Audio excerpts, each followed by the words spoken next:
And welcome to today's Grower Spotlight interview. My name is Eric Sandy, and I am the digital editor for Cannabis Business Times. Today, I have the privilege of interviewing Ashley Hubbard, the director of cultivation at Rair Cannabis. Rair boasts a fully aeroponic facility in Michigan. In today's Grower Spotlight, which is sponsored by Cerna, Ashley will discuss the finer points of aeroponics, as well as her work spent prioritizing plant health, process efficiencies, and genetic integrity in each of her operations. Ashley has a background in cultivation and genetics research and holds a master's degree in plant population genetics. She's been in the cannabis industry for years now, leading production teams at 3 large-scale recreational and medical cannabis cultivation locations throughout the Denver area before landing in Michigan. Before we begin, just a few housekeeping notes to take note of. At the bottom of your screen, you're going to see the Q&A button. If you click that, that'll open the Q&A box. And as we're talking here, please feel free to add your own questions, because at the conclusion of the interview, we're going to try to get to as many of your own questions as possible. Also note that we are recording today's interview, and we'll be sending a link to anyone who registered. So keep an eye on your email for the link to this interview. It'll also be up at cannabisbusinesstimes.com. And now, just to set the stage for us, Ashley, hoping you could maybe just tell us a bit about your work at Rair, and then we'll get into some more specific questions. Yeah, sure. First, want to thank Cerna for nominating me for Grower Spotlight, as well as Cannabis Business Times for hosting. My name is Ashley Hubbard. I am the Director of Cultivation for Rair Cannabis in Jackson, Michigan. We are a vertically integrated company, so we grow, process, and sell all of our own material. I have been with the company since the beginning, so going on a little over 4 years now, and I am responsible for running our cultivation and post-harvest departments. Awesome. Just wanted to sort of dig into certainly Rair's operations, but also that term aeroponics. I don't think we've gotten too into aeroponics in the Grower Spotlight series thus far, so we can maybe dig into that a bit. And I figured maybe we could start with the facility itself. What might be needed in the actual facility to successfully pursue aeroponic production? So the biggest number one thing that we've learned is water quality. So without, aeroponics, what we're doing is we're spraying our nutrient water directly onto the roots. So unlike traditional growing styles that use a media, our media is essentially water. So we have learned how critical it is to be very in tune with your water quality. We have upgraded systems and really just created robust tracking systems to ensure that that water quality is where we need it to be, considering that's what we're growing our plants in, and just that. Yeah, I'm wondering, even like room to room, how might the size or even like workflow considerations change as opposed to like a hydroponic type setup? So we try to stay exceptionally clean. We also, being aeroponics is something that's a little bit different and that we're very proud of, is all of our plumbing is overhead.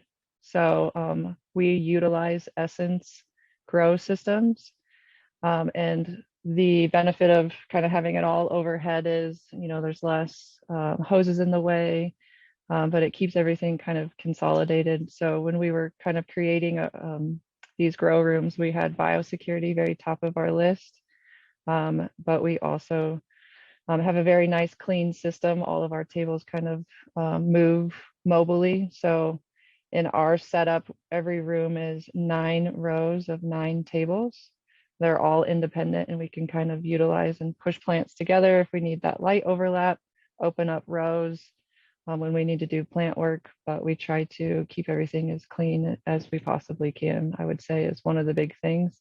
I think every grower knows the importance of cleanliness, but when we're working with a system that is definitely very unique, it's top priority for us.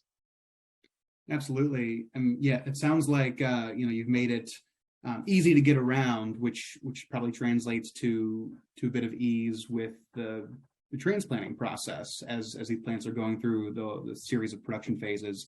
Could you talk a bit about transplanting, especially early on in production?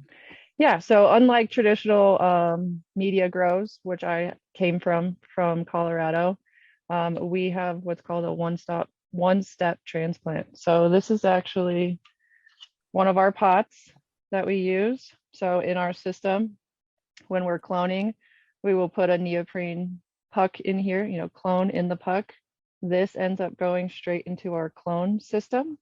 Once we're ready to transplant, it's as simple as taking this clone that we've deemed as healthy enough to move and dropping it in there. And that is moved into our flowering rooms. And that is the beauty of our transplanting. Me coming from traditional media grows, you have to transplant as the plants step up and get bigger. But we've been able to keep these plants around for months in just that little net pot with that one step motion. So it's easier on the plants, less room for error, and yeah, we love the simplicity of it. Yeah, I know. Just in doing a bit of reading on aeroponics as I was gathering some questions for today's interview, kept coming into conversations about yield, particularly that debate between aeroponics and hydro. Just from your experience at Rair, could you talk a bit about the expectations around cannabis yield, and this could be in terms of THC production or even the size of the buds that we're talking about here, and how that might differ from more traditional media? Yeah, so what I find one of the most fascinating things about our system is just how fast these plants grow. So we can transplant a plant that's, 8 inches tall, and then a week later, she's gained 40%, 50% height. Um, they grow extremely fast.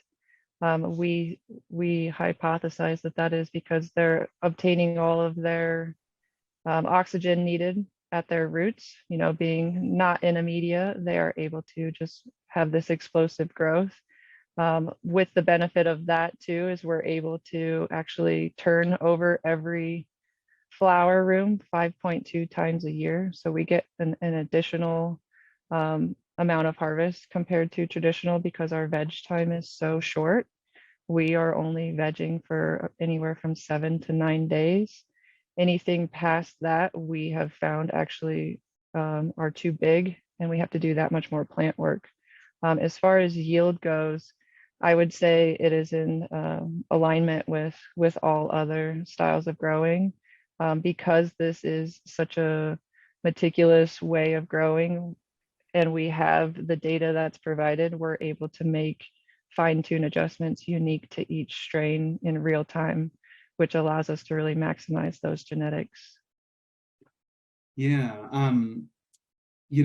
This may go down the road of what you were just saying with the veg timeline here, but I was curious, sort of on the flip side of what we're talking about here, what can maybe most commonly go wrong when working with aeroponics? What are some maybe red flags that either you've seen in work over the years, or that you might warn growers about if they want to go down this road? So aeroponics, I mean, it takes precision because there is no buffer out of your media. You have to be very in tune with kind of how those plants are responding. The beauty of utilizing these essence aeroponic systems is the plants let you know if something's wrong. They show you issues quickly, but they also bounce back very quickly. So what we've learned is learning how to investigate, track those things, and then make some adjustments and see those, and they'll respond, in a day or two, which is a really helpful thing. But I would say one of the biggest challenges is when they're younger, you just want to be adamant about your pump, your irrigation cycle. So something that we've learned along the way is we'll start them irrigating frequently when they're younger, and then we'll build them up to a longer dry down time. But the longest dry down time that we utilize is about an hour. So if these plants are big and healthy and they have a robust root system, they can actually go a substantial amount of time without being watered. But with our Guardian Grow software, that is what is used in our Essence equipment, we have built-in alerts. We can get text messages and emails if anything falls out of our target parameters. So we set our highs and lows. a question that we always get is, what happens if you lose power?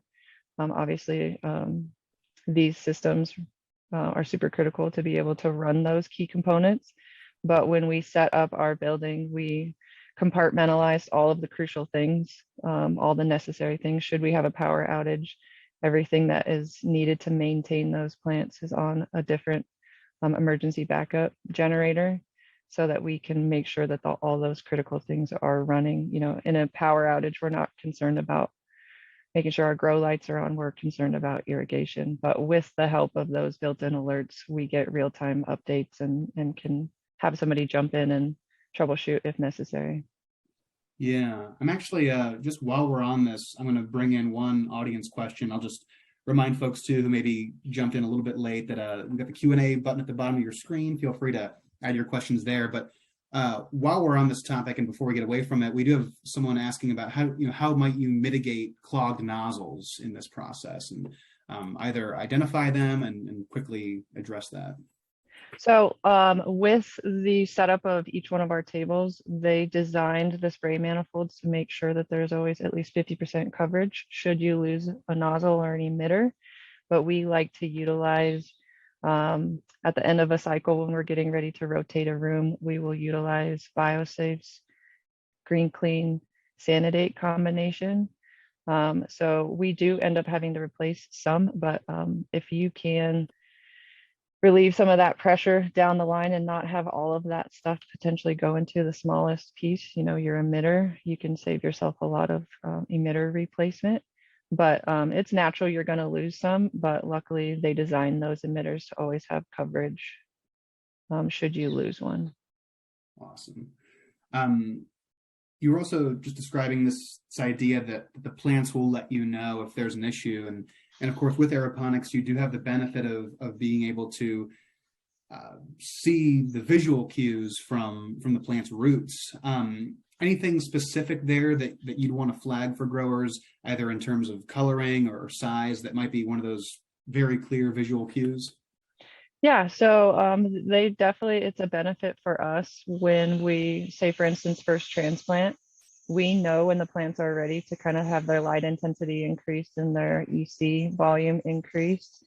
And that'll be, what we'll do is we'll go check every room. And as long as they've got kind of this robust root push in the first couple days, we know they're ready to kind of bounce forward in their growth phase. But we try to be, gentle on them when we first bring them into a new room.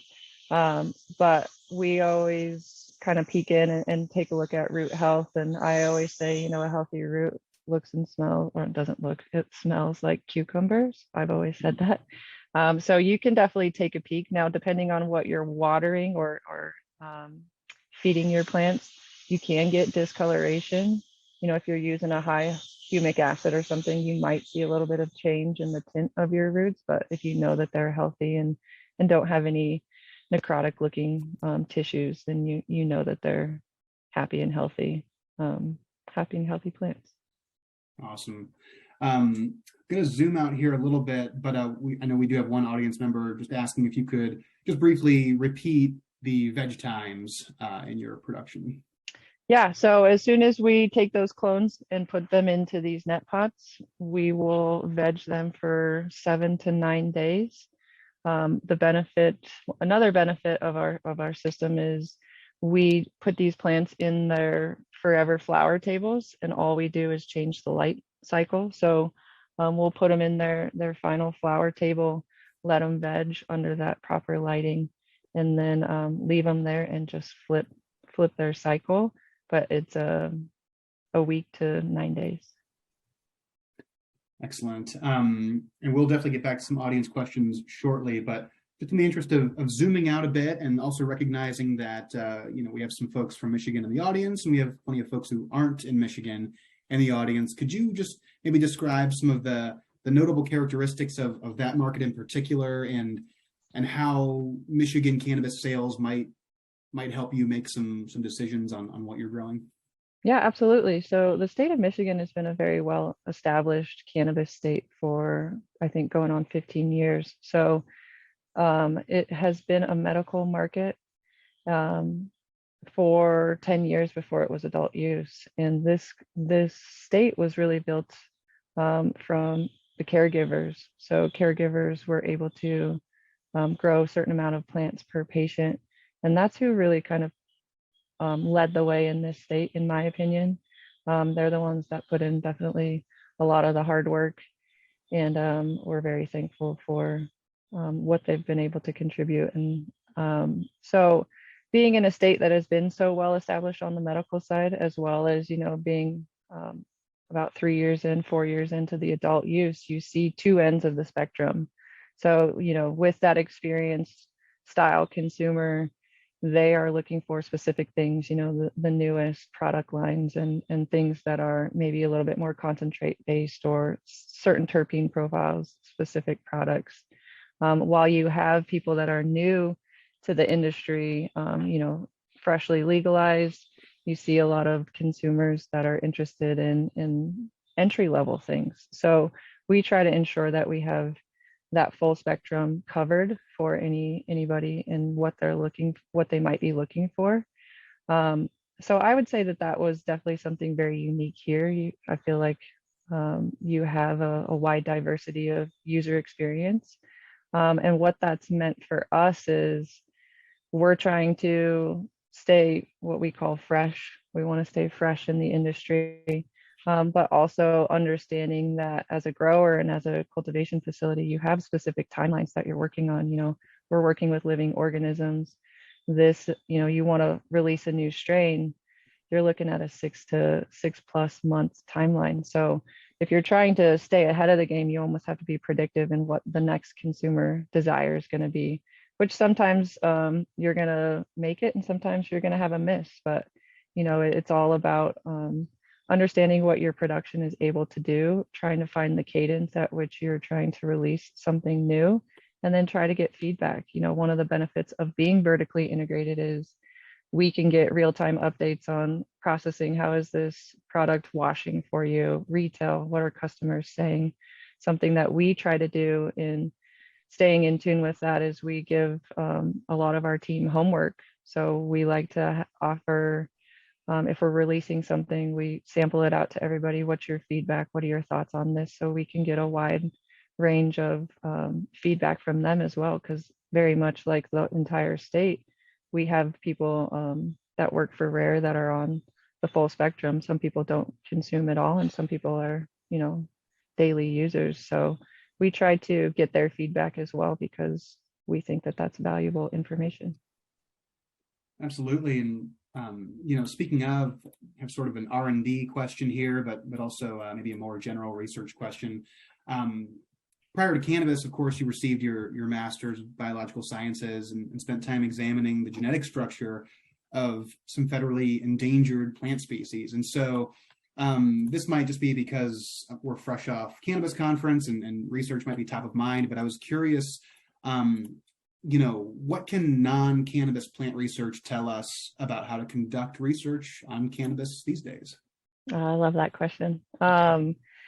I can't stress enough the importance of data. If that is one thing that I can get people to kind of try to jump on the bandwagon of, it's only going to help you make better decisions.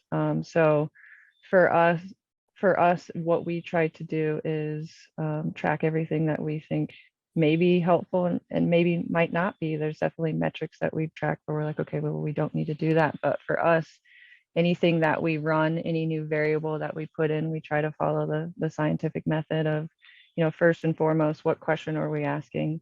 How are we going to go about trialing this? So we always try to do, a one variable experiment with a side-by-side row to really be able to tell if that change in that variable is what led to, say, this increase or this benefit in terpene profile. So we definitely use the scientific approach when we're trialing anything that's new.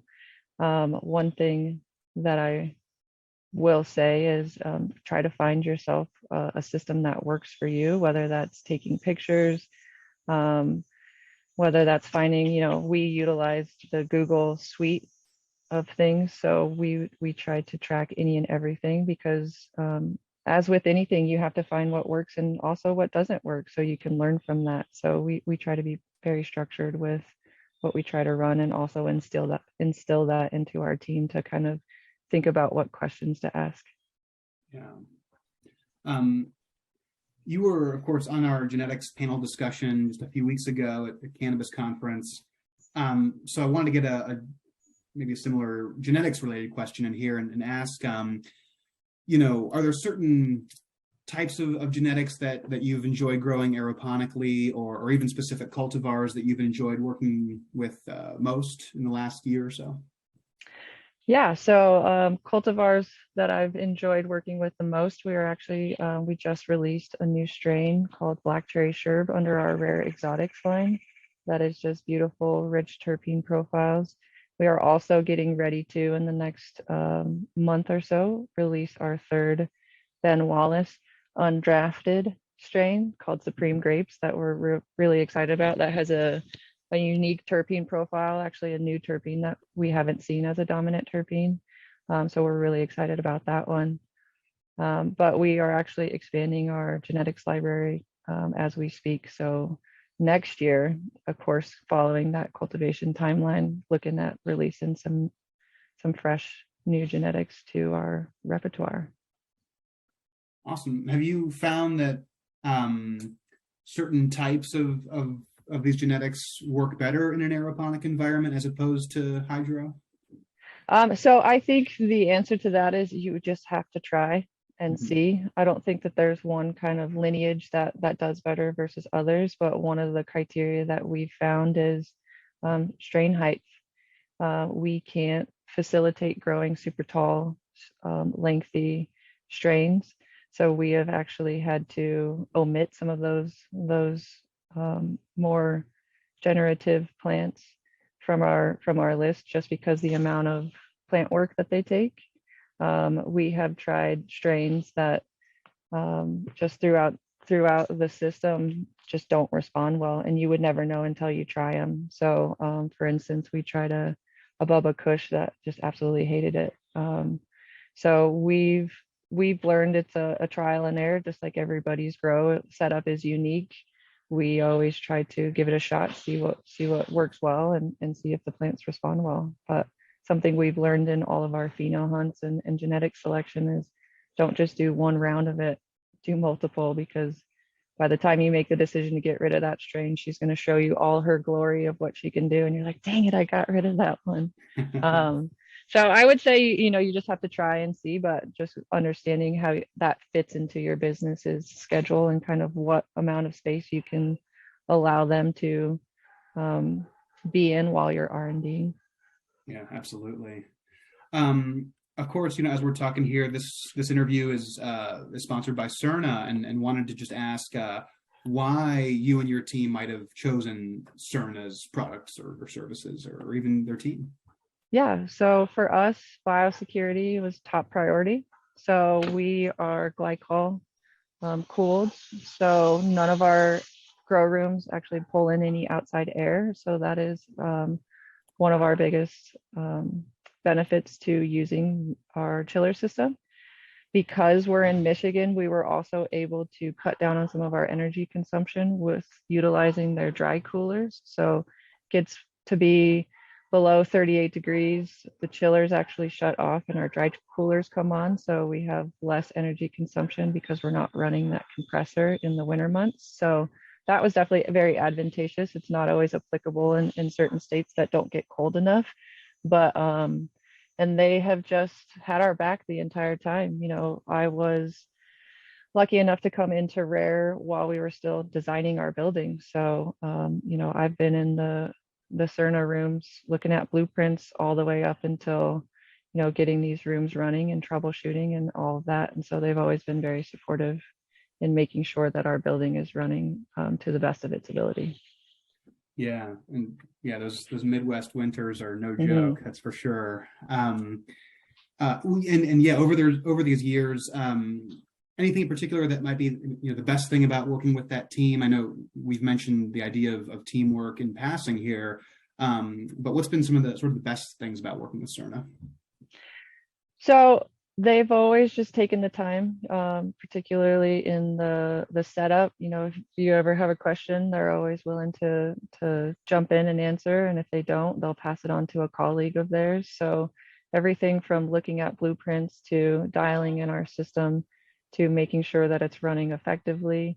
They have linked us up with other companies to upgrade our controls and things that, you know, from beginning to end, they've been a great company to work with, because they're very open and helpful to help you understand what it is.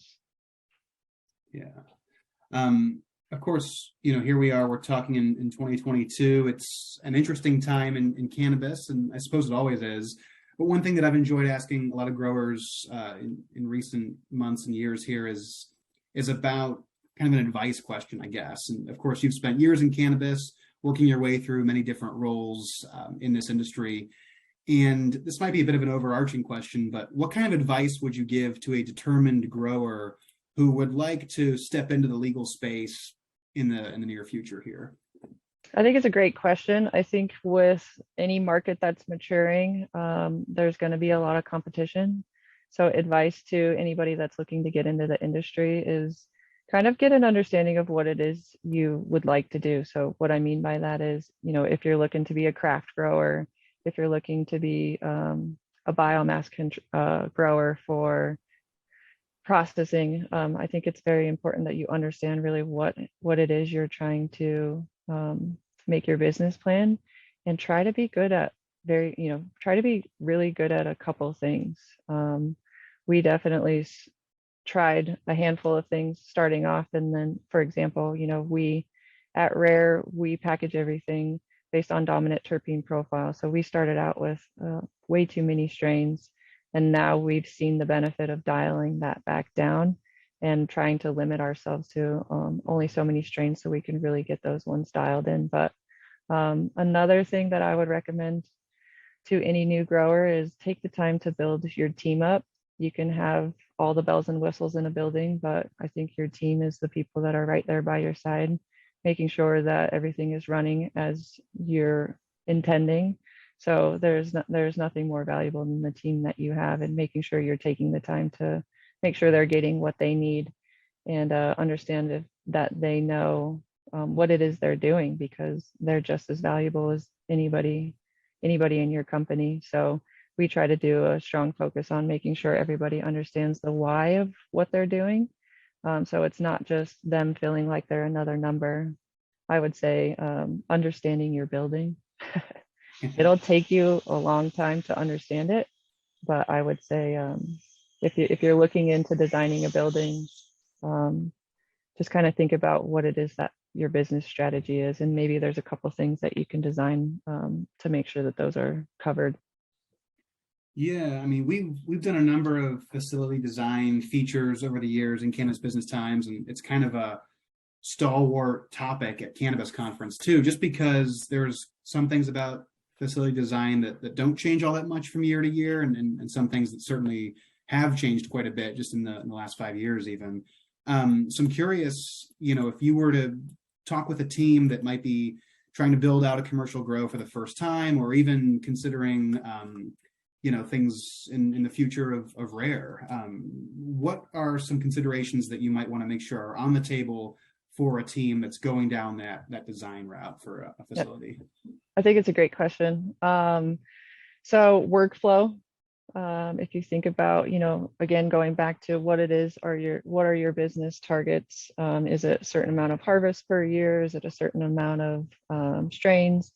But really, really taking into consideration what those things are, and making sure that you're giving yourself that ability to kind of follow that business plan. Now, that's not always going to happen. You are going to have to pivot and kind of see how it works for you. But one thing I would highly recommend is don't undersize your dry room. We have had to really find the most efficient way to maximize our dry room space. Make sure, something to consider is make sure you have a room to do all of your destemming and your post-harvest processing, so that you have all of that contained. Again, thinking biosecurity, it's better to be preventative than curative. I would say you're always going to want one more room. The amount of times that I've said, man, if we just had one more room. So really just kind of thinking about if you can walk through that facility and think about from start to finish how that's going to work. Something to also keep in mind is make sure you have an adequate nursery or mother's stock if you're growing clonally, because your vegetative plants are the genesis of your building. So trying to give them enough space. And if you can, try to keep everything compartmentalized. So when you pull a room down, you can do a full deep clean. That's going to be very, very advantageous.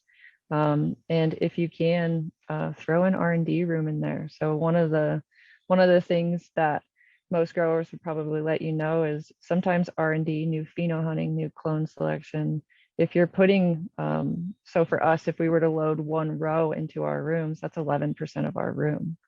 And if that 11% is a pheno that doesn't work well for us, I mean, that's a big chunk of our production. So to give yourself, even if it's a small R&D room, you're going to be really happy that you can. That's where you can run new product lines. That's where you can run new genetics and kind of tease those apart, because something else to consider is if you're doing large scale genetic selection, you have to consider that you're going to have to test every single one of those phenotypes, which can be costly on a business's budget. So just little things to consider. If you can build yourself a small R&D room, I think that it'll be really, really helpful. Yeah, definitely a great idea. One thing, as we've been talking here, again, that idea of teamwork and kind of leadership keeps coming up, and zooming out to these last few questions here, just wanted to ask what are some of the ways that you lead your team each day? I think it's easy to get kind of lost in the details of the production phases, and certainly that's a lot of what we're talking about here, and we've got some audience questions we're going to hit in a little bit. But in that kind of abstract sense, or even just the real day-to-day sense, how do you communicate with your team, and what are some helpful tools that might help other teams?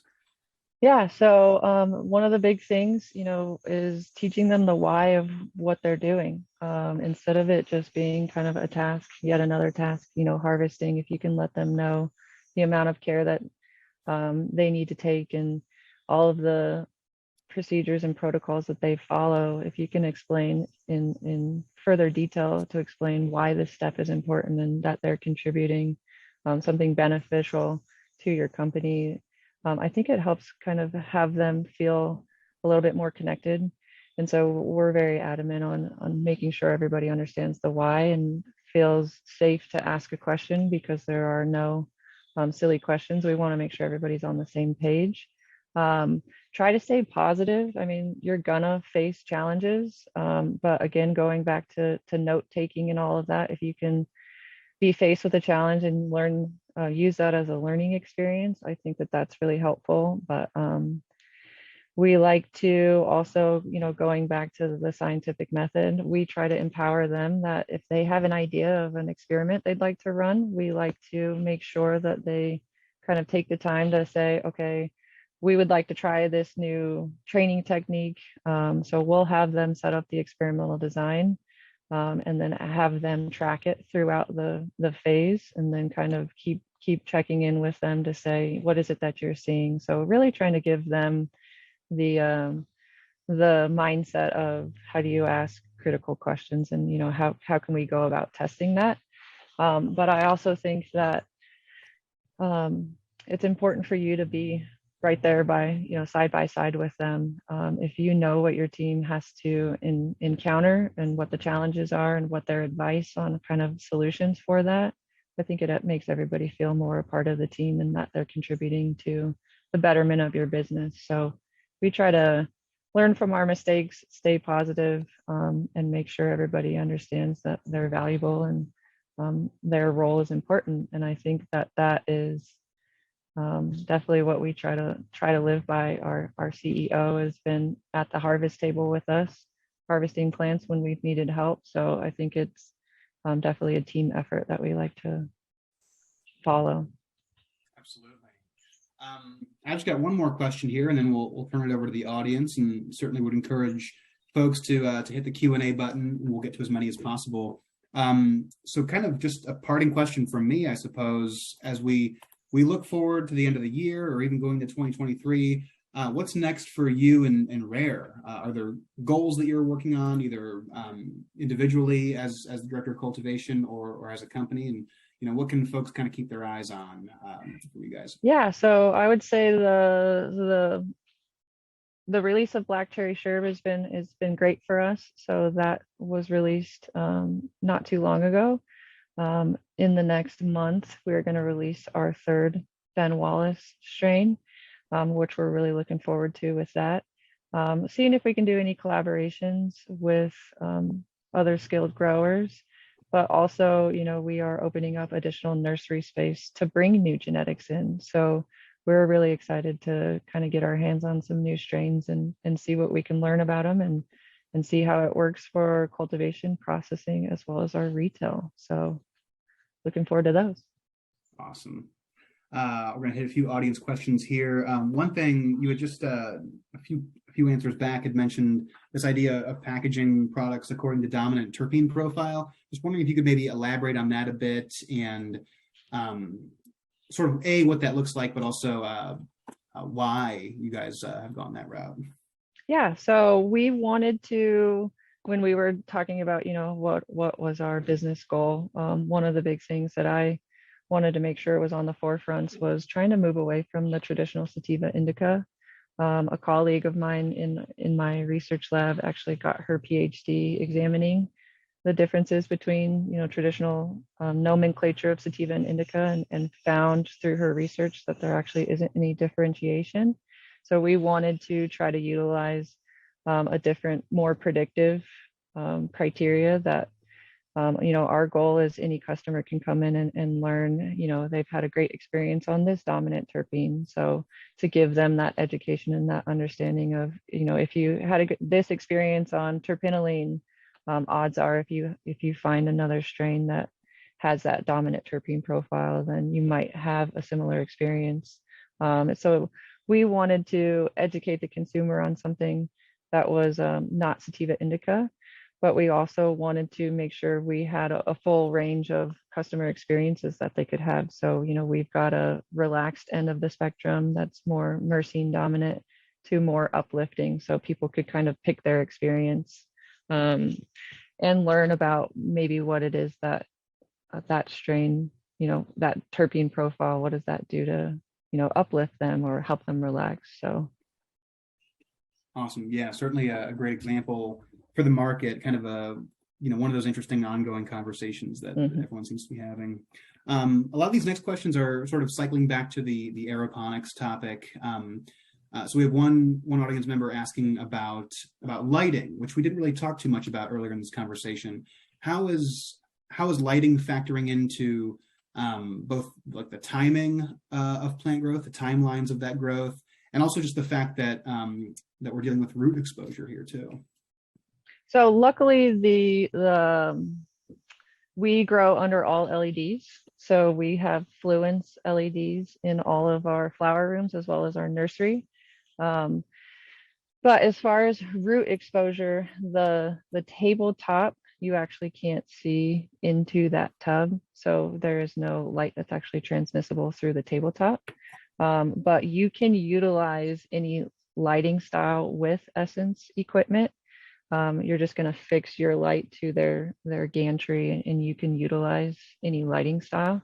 We like to utilize LEDs, and but it's been we, with our equipment, we're able to actually dial back our light intensity, so we can, through Guardian Grow Manager, incrementally step our lights up and build that into different tabs of our grow plans, so that we can let the tables do the work based on when we know the plants are ready to receive more light. Awesome. We have a couple nutrient related questions here, and I'll start with this one.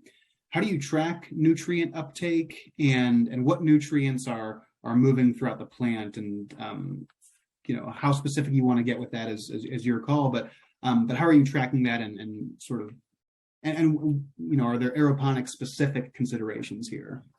So we track that actually through our software. So we're able to pull up a chart to kind of show the recipe that's being dosed and kind of the feedback loop. So we can see in real time bottle number 1, 2, 3, 4, and so on, as well as kind of pH. So we can make sure that those plants are kind of getting their proper recipe. But we like to utilize, enhanced metrics to kind of make sure the plants, we understand what the plants are uptaking. So for instance, we've done reservoir sampling on day 1 versus day 7 to kind of make inferences that, on day 1, this is what they have. On day 7, this is what's left behind. This is what they have more of. So um, we can make educated decisions on saying, okay, they're leaving a lot of calcium behind. Maybe we need to give them a little bit more wind movement. So we try to make sure that we're staying in tune with that. But as far as, specifics, I would say organics might be a little challenging just because the biofilm aspect of it. But you are able to kind of trial really any of the products. We've done biologicals, we've done salt-based things. So there are some limitations on just how much you can put in each of those fertilizer bottles just to make sure they're agitated and staying in solution. But there's definitely a lot that you can do and trial in these systems for sure. Awesome. We have a question here regarding plant pathology in aeroponics versus traditional media grows, both the pros and cons. Anything that folks should keep in mind to either look out for or be aware of? Yeah, so I think that's the importance of understanding your water input. So you want to try to obviously make sure, because everything is sharing one reservoir, that you're staying in tune with what your water quality and your load is in there. So we try to utilize different microbial screenings, so different tools. So we can take a sample with an ATP lumometer and kind of see what the active life is in there. We also like to utilize one of the benefits that we've found is using beneficials. So beneficial fungus, beneficial bacteria in our system to help kind of coat that. And we've looked at sampling a handful of things just to make sure that what we're applying to them is actually being received by the plant. Yeah. So you definitely want to stay in tune with that water quality for sure. Yeah. I know earlier in the conversation we talked about yield almost more in a physical size capacity, but we do have a question here relating to the development of trichomes and of course content within. Could you talk about anything that you've noticed, either comparing aeroponics to traditional media grows, or even going back to that genetics topic we touched on earlier with how this might impact the development of trichomes? Yeah. So maybe I'm biased, but I definitely think we have a very robust terpene expression throughout our aeroponic rooms. But I would say, we try to do what we can to kind of track those. So we'll take trichome pictures and make sure everything's kind of progressing. Now we have had to eliminate certain strains that just don't have enough time that fit into our schedule. But I would say that these plants and being able to dial in very specific grow recipes, you can definitely make sure that they're growing and maximizing that genetic potential very easily and very quickly. Yeah. We've got a question here from an audience member about, I suppose, the future of aeroponics in cannabis, and at the same time, the future of automation in cannabis. So kind of roll this into one question here, and just, we talked a bit about your own goals and Rair's goals coming up in the near future here, but generally speaking, what are your thoughts on where the industry is going and bringing aeroponics along with it? I think it's a great question. I think with I foresee, and I know that there's a handful of rules and regulations that are being spoken about as just as far as water use and water consumption. So with our aeroponic system, we actually use substantially less water because it's kind of a closed loop system. So I do foresee probably seeing more of these aeroponic facilities as water use becomes a tighter parameter. So I definitely would foresee this being more common in the future for sure. You use substantially less water and less inputs than traditional, drip systems or hand watering or anything like that, drain to waste. Yeah, I think it's really going to be a compelling theme to watch, Mm. in the years to come. No doubt about that. Well, we are up against the clock here, and we did have a few questions we didn't get to, but we can certainly make connections on the back end here. In the meantime, I want to thank everybody for attending today. I'll note once more that we have been recording, and we'll be sending a link out to this interview via email in the coming days. It'll also be on cannabisbusinesstimes.com. I want to thank Cerna and the whole team at Cerna for sponsoring this interview. And of course, along with the team at Rair, I want to thank Ashley Hubbard for joining us today. This was a fantastic conversation. I really enjoyed this. Of course, thank you for having me. Again, thank you to Cerna. Thank you to Cannabis Business Times. I appreciate the time and opportunity to teach you guys more about aeroponics. Excellent. Yeah, this was great. And thanks again to you and to Cerna as well. And in the meantime, have a great day, everybody. Thank you. Thanks, guys.